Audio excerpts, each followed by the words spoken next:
Hello, I'm Marty from Marty's Matchbox Makeovers. Welcome to my home. Come on in. So, today, 7th of January 2019, I've achieved 50,000 subscribers.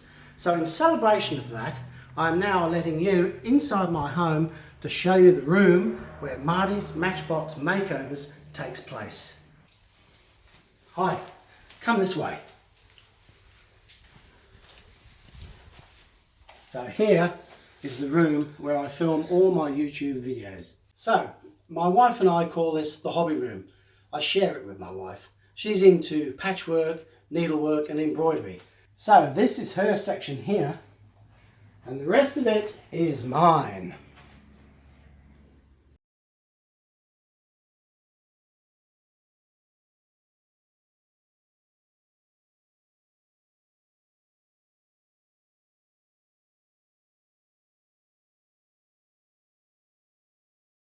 First up, I'll show you my notice board.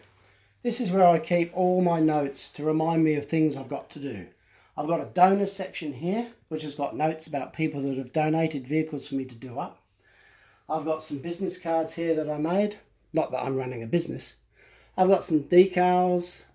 This is a Matchbox box that I made. I've just kept it for to remember that particular MG model because I liked doing it up. And here is a quite important list. It's the critical inclusions that I have to include in all of my videos. And that's what makes the magic. Without those, this is the recipe for a good video. For anyone who's thinking of taking up this hobby. This little section here is where I put up all my ideas for comedy content. For example, here I've got drone delivery, spider on a fishing line. I mean, we've done all those. Here I've got koala puppet asking questions. Well, I had the koala puppet, but I thought I won't be doing the question things because it means I'm going to have to put on a silly voice and it might not work too well. So there's some ideas for the future. Okay, over here I've got a variety of things that I use for holding my camera when I'm filming. This one I particularly use in my shed. It's just a standard tripod and I can move it up and down to align it with the vise or the drill press, etc. And I grip my phone in there because I use my phone. Some people have asked which camera I use. I actually use a Galaxy S8 phone to film all of my videos. And I hold it in here. Now, some of my subscribers may recognise this tank. It's an M1 Abrams. It's radio controlled. Here's the controller here. And this featured in one of my videos, the snowplow, where at the end of the show, it drove over and crushed the model. You may remember that if you've seen it. If you haven't seen it, check it out. It's quite good. And here, this section here, is where I try to organise my up-and-coming models and makeovers. This box here in particular is full of duplicates because I've already done these and so I don't want to do them again just yet until I run out of ideas. This section here are probably the ones that I will be doing next. Some of them I label so I'm reminded as to who donated them, and that way I can give credit where credit is due. And these here, these are just other backup models that are, you know, probably in the future I'm going to address.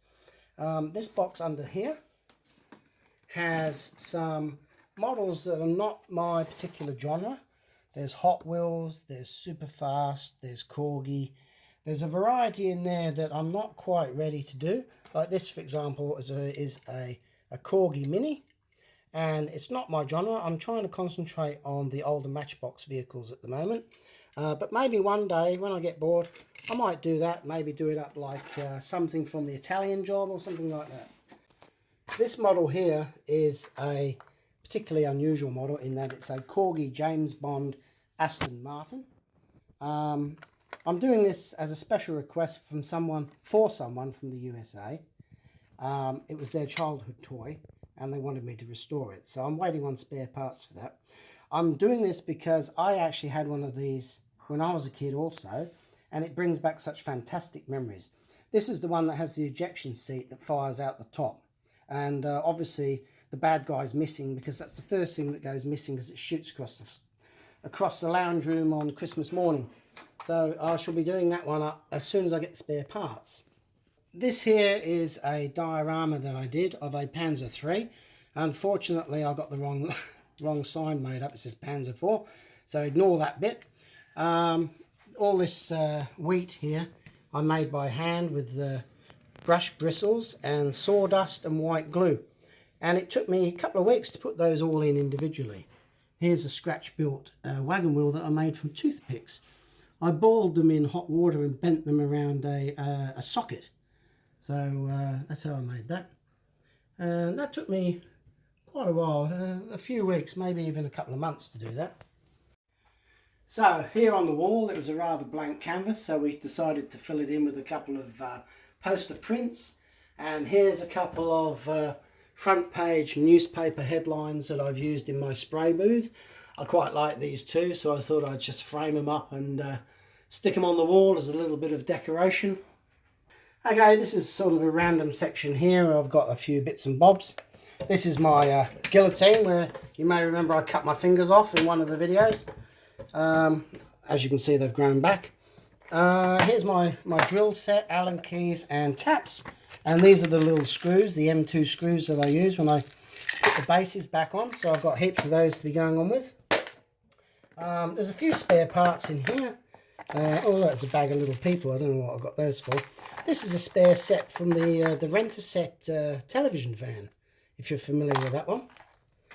Oh, and there's a little hook there for the BP truck, a little reproduction hook.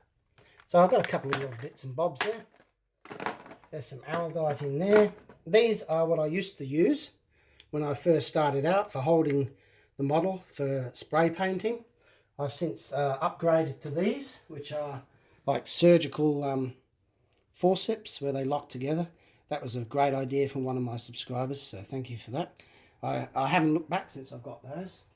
Here's one of the props that I made for one of my videos about electroplating that went wrong. That was like a sort of a funny moment there, and I kept this as a reminder. I like to keep all my props.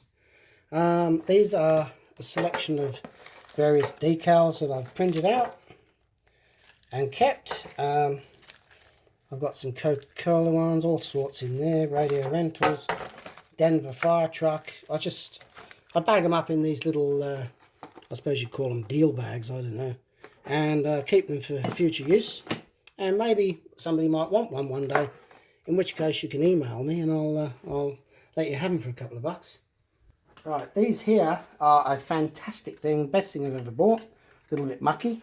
You put them on your head, obviously, and they magnify things so they're huge. And when you're like painting details on the grill or door handles, etc., you can put them on and you can see everything in crystal clear and super magnification. And this thing here, look, slips down. If you just want to go, whoa, you know, back down to molecular level and then back to normal. Over here in the corner, there's a couple of props. In one of my videos, I dropped a scalpel with my foot. The original idea was to use this rubber foot and stab it with a scalpel and then cut and blend it in to make it look like my own foot. But I think you'll agree it didn't really sort of match too well, you know. So I didn't think that would work. So in the end, I went with the real thing. And this is the hand, which is modelled on my real hand, and I think that worked out quite well. And this is the hand that I crushed in the vise in another one of my videos. And yeah, I've had a few injuries in my time, so I'll just keep those for a bit of fun. Oh, and in the bottom here, check this out. Yes, there's a couple of 3D printed spiders. All the spiders I used were the same spider. I just heated the legs up and bent them into different angles. So the dead one had them curled over. The one that was walking had them bent at the knees, or whatever you call that bit. So yeah, that's all those. This is the compressor that I use for spray painting. For those that are interested, here's a close-up of the label on the side. I hope you can see that if you want to go out and buy the same one. It's been quite good. This is my new spray booth that I've made. It's got an extraction fan at the back there. It's got these non-flickering LED lights in there, and there's some on the top here. They've got magnets in them. And there's a metal track up there, so I can move them around up there anywhere I want and put them on. So that's my paint booth. Here is my trusty airbrush that I've had from, well, I must have used it now for maybe 10 months, and it's been fantastic. The thing with this is you cannot be complacent. You have to clean it after every spray job. If you don't clean it, then next time you go to use it, you're not using it, you're chucking it in the bin. So these are paintbrush holders. You're supposed to put them on a pot of paint, and you can sit your paintbrush on there to drain. But I've used them on my booth, so when I finish painting something, I can like click them up there, and then they can dry up there, and you know, I don't have to handle them, or I don't have to look for somewhere to put them. I can just snap them straight there and the job's done. Here's a couple of more props. The skeleton that was looking through the window in one of the videos. I can't remember which one that was, but I quite like this. I got this from the $2 shop, believe it or not. And oh, hang on. Oh, look, it looks like the batteries are flat. It's supposed to flicker.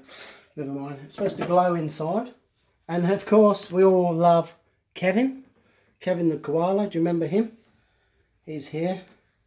Sorry, Kevin, we woke you up, didn't we? Yes, I'm sorry. You can go back to sleep now. Here we go. Go back to sleep there. Good night.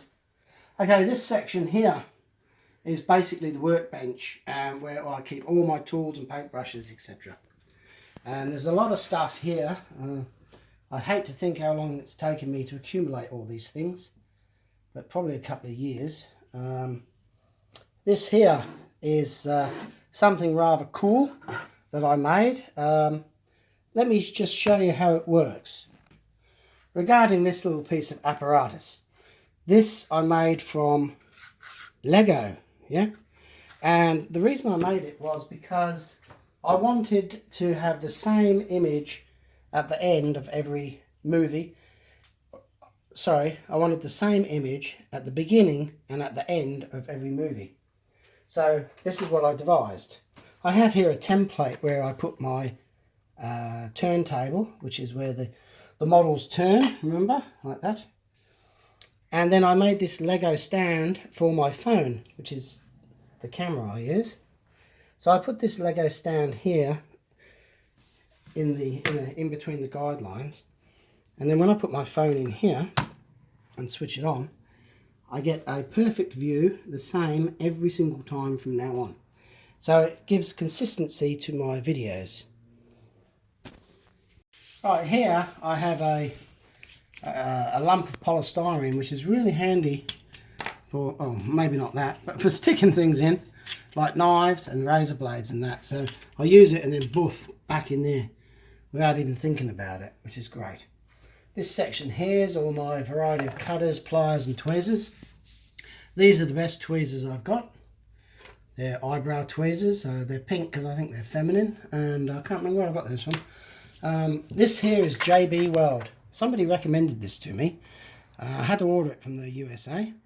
Very hard setting metal reinforced 2-part putty, which I've used on a couple of my renovations. I'm still experimenting with that, so I can't vouch for its effectiveness just yet. When I did the bus, remember I did the bus? The green bus, I had to, was it the green bus? No, it was the cream bus. I had to jack the back off of it. Well, this is the little tool I used for that. I kept it in case I ever have the same problem again. That nut is actually super glued to that tiny little spanner, so I can use it as a mini jack if necessary to separate parts. What do we got here? Screwdrivers. That shouldn't be in there. It's in the wrong spot. That should go over here with my pens. Paintbrushes. There's one paintbrush here that is absolutely fantastic. Here it is. This one here is just beautiful. Look how fine that is. I can't remember what brand it is, and I haven't got my glasses on me, so maybe you can read that. Can you read it? It's what is that? I can't tell. Anyway, we can edit that out. Available from Spotlight Australia if you want one. Over here, more brushes for cleaning, sort of stiffer bristled ones that I don't really care about. Here's one that you may have seen before. Actually, that's reminded me I've got to put that one back. So I'll leave that out to remind me I've got to put that back.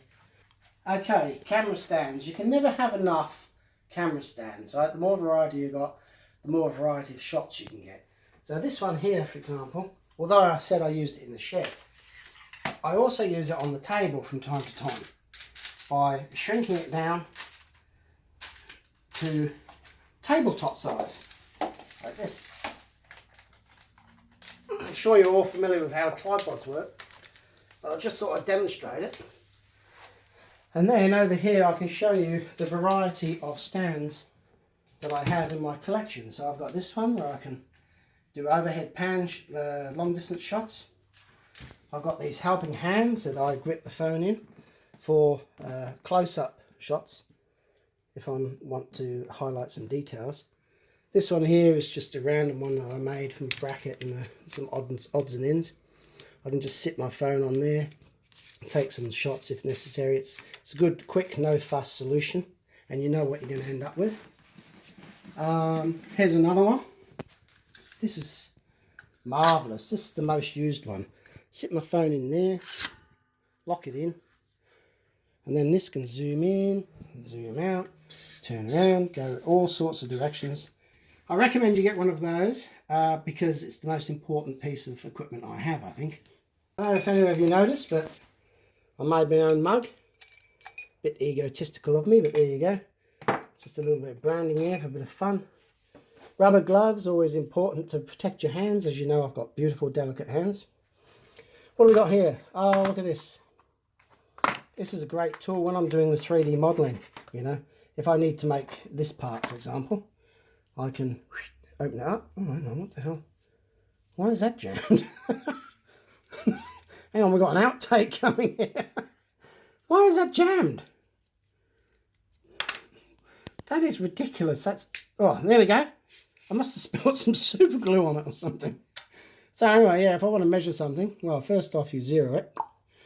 And then you can just go... And you can say, oh, look at that. That's 10.8 millimeters in width. That's... Hang on a sec. What are we on? Inches? Centimeters? What is that? I can't see.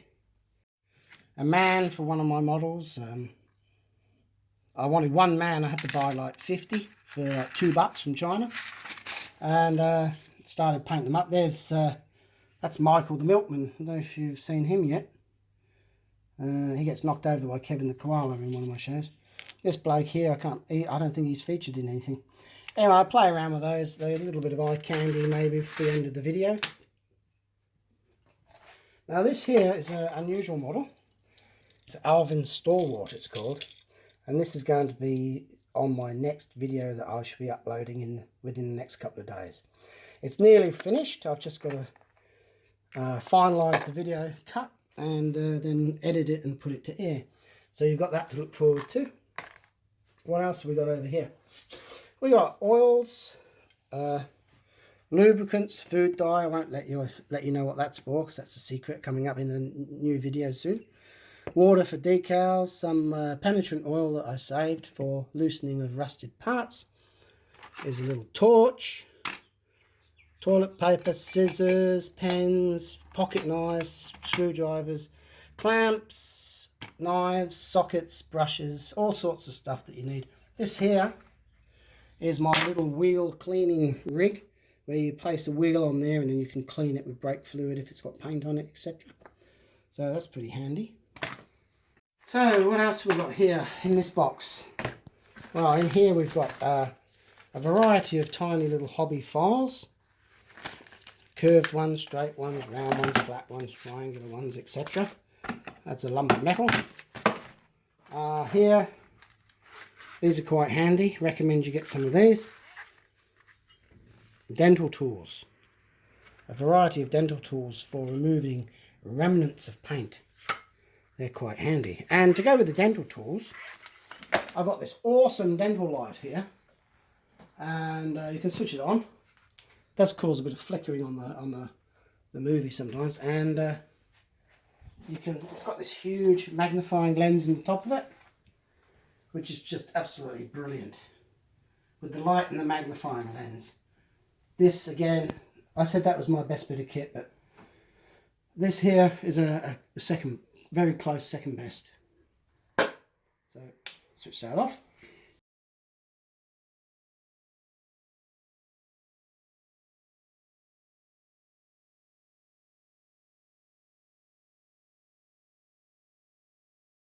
On this shelf unit, a variety of things. These are my, I call them homemade disposable work mats from cardboard boxes.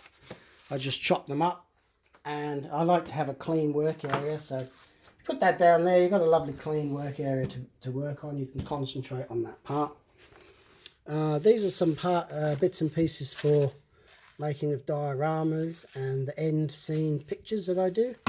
Like the snowplow, for example, had this real snow featured in it. This is real model snow, so that made it look quite good. There's a soldering iron, loads of different tape, double-sided tape, masking tape, Tamiya masking tape, which is really good.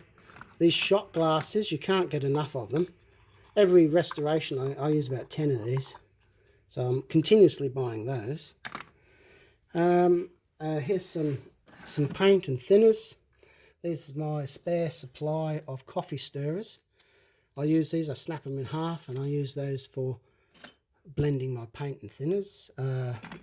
You can't do without this. It's a bit pricey, 17 bucks. But this Tamiya surface primer is the best stuff ever. So that's a must-have. Some mineral turpentine, thinners. Here's some more thinners up here. More shot glasses, super glue, and a range of paints. I don't know how many paints I've got there. There must be maybe, I don't know, 60, 70 pots of paint. Drinking straws. You may ask, what are these for? Well, sometimes it may be necessary to mask off a wheel to paint the base, but you don't want to remove the wheel. So you cut these up and you just place a little sleeve over the wheel, and that way it's instantly masked from painting, and it's a really quick solution rather than taping it up with masking tape, etc. Okay, well, down here is where I keep my Dremel and all the attachments, and there's a buffing kit there. These are some images that I printed out for my final shot. This one was used in the Denver fire tender truck. You may remember that video. If you haven't seen it, then it's quite a good one. It's got the red flashing LED on it. Over here, there's a variety of notebooks and reference material. What have I got in here?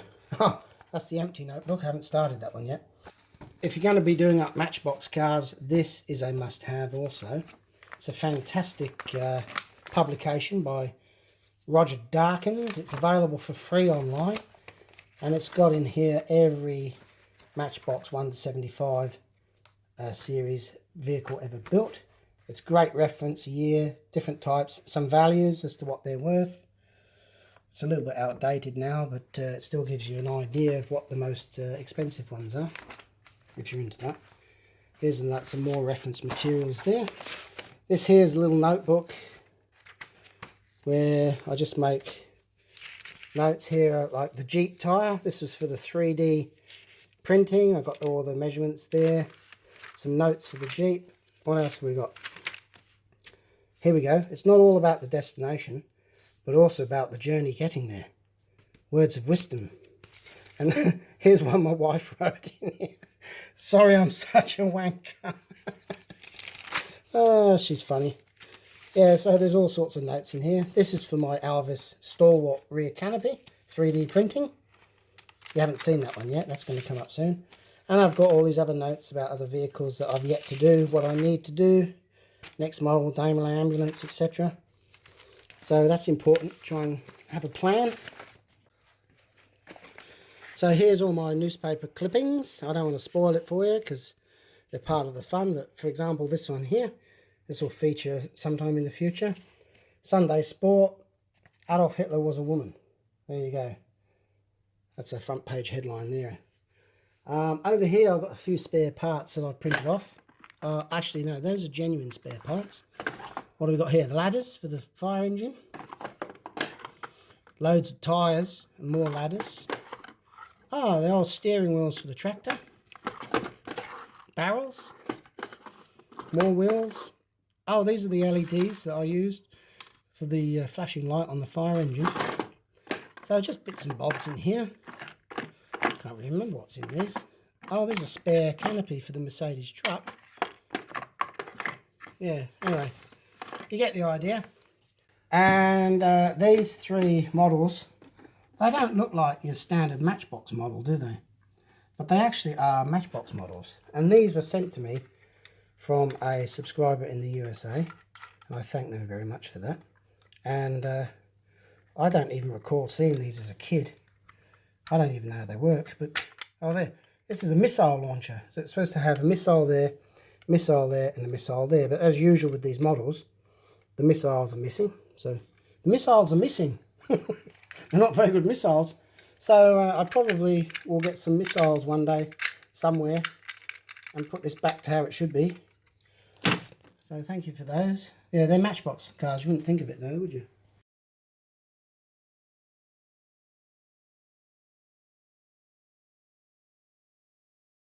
So thank you for giving me your time and your support.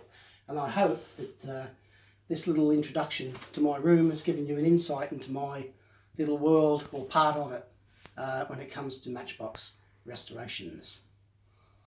So that was my hobby room. On the way out, I would like to just show you this display case I have of all my models that I've done up.